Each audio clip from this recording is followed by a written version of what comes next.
السلام عليكم ورحمة الله وبركاته. طبتم وطابت أوقاتكم بكل خير. مركز المهندس لصيانة التكييف المركزي والأجهزة المنزلية. سبحانك لا علم لنا إلا ما علمتنا إنك أنت العليم الحكيم. النهاردة احنا واقفين قدام لوحة كنترول خاصة بماكينة SKM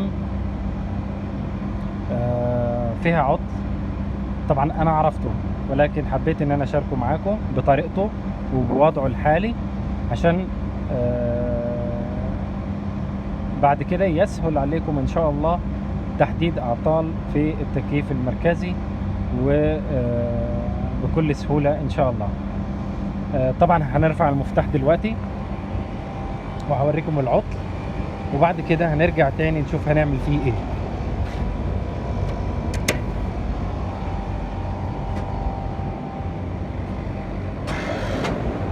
سمعتوا الحركة دي كده؟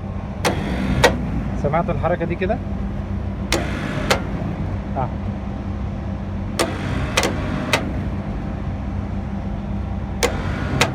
طبعا العطل ده هو عطل في التايم ديلي، هنفصله. هتقول لي عرفت ازاي؟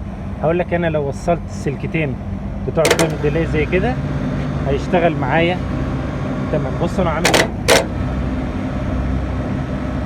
انا كده عملت كوبري على التايم ديلي اهو، والكمبرسورات اشتغلت. اقدر طبعا افحص بالميتر واتاكد، ولكن كده عندي اتاكدت ان التايم ديلي اللي بيأخر تشغيل الكمبريسور هو اللي فيه المشكلة، وان شاء الله نستبدله دلوقتي مع بعض ونحط واحد ونشغل المكنة تاني.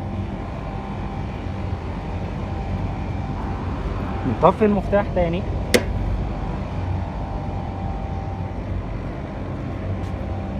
نشيل الكليبس التاني بتاع التايم ديلي، ماشي، نفك القديم،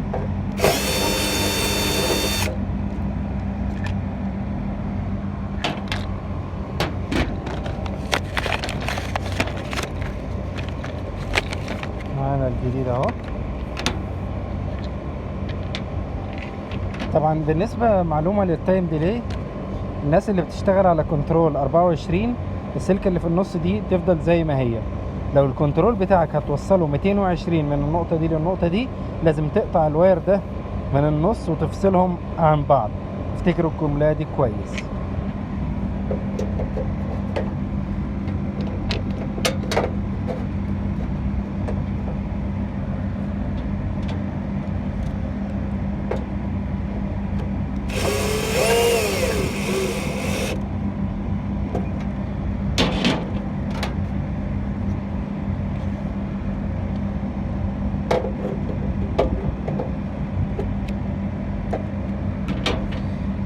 في ضبط التايم ديلي اول نقطة بتبقى عند 3 ثواني، بعد كده الشرطة بدقيقة. يعني اول نقطة او اول شرطة من الصغيرين دول، اول شرطة من الصغيرين اللي هي 003 دي بتبقى عند 3 ثواني تشغيل، واي شرطة بعدها بتكون بدقيقة. خلاص،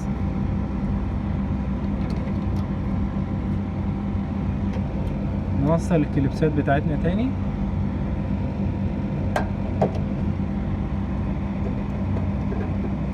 ان شاء الله الماكينه بتاعتنا تشتغل تمام ومفيش اي مشاكل.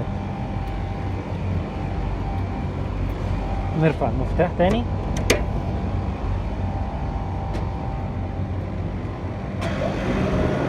ادي الماكينه اشتغلت بفضل الله والحمد لله رب العالمين، ما عندناش اي مشاكل، والكمبريسور دار وما عندناش اي مشاكل منه.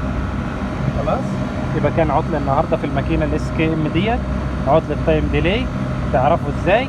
تعرفوا بان انت بتتبع دايره الكنترول وتشوف الكنترول واصل من الترموستات ولا لا، وتبدا تعدي على النقط المفتوحه والنقط المقفوله، وتبدا بعد كده تعدي على نقط الاوفرلود 95 و96، وبتتبع الفولت بتاعك لحد ما تشوف فين اخر نقطه واصلها الفولت، والنقطه اللي بعدها هيطلع منها توالي تشوفها طالع منها ولا لا. وعندي ما تتاكد ان هنا المشكله، اعمل كوبري وجرب الاول واطمن على ماكينتك انها شغاله، حدد القطعه اللي عطلانه معاك، بعد كده غير القطعه وانت مطمن. خلاص، نصيحة مني لاخواني وحبايبي اللي دايما بيتفرجوا عليا، حدد عطلك الاول، اتأكد منه كويس، افحص الماكينة قبل ما تحاول انك تغير بشتى الطرق باي طريقة انت عايزها. افحص الماكينة بتاعتك كويس وتأكد ان هي كويسة وشغالة. اذا اتأكدت من كده غير القطعة اللي تالفة عندك واعتمد على الله وقول بسم الله وشغل الماكينة بتاعتك، وان شاء الله تشتغل وامورك طيبة. اتمنى لكم التوفيق، دمتم بخير، يا رب تستفادوا من الفيديو. محمود محمد.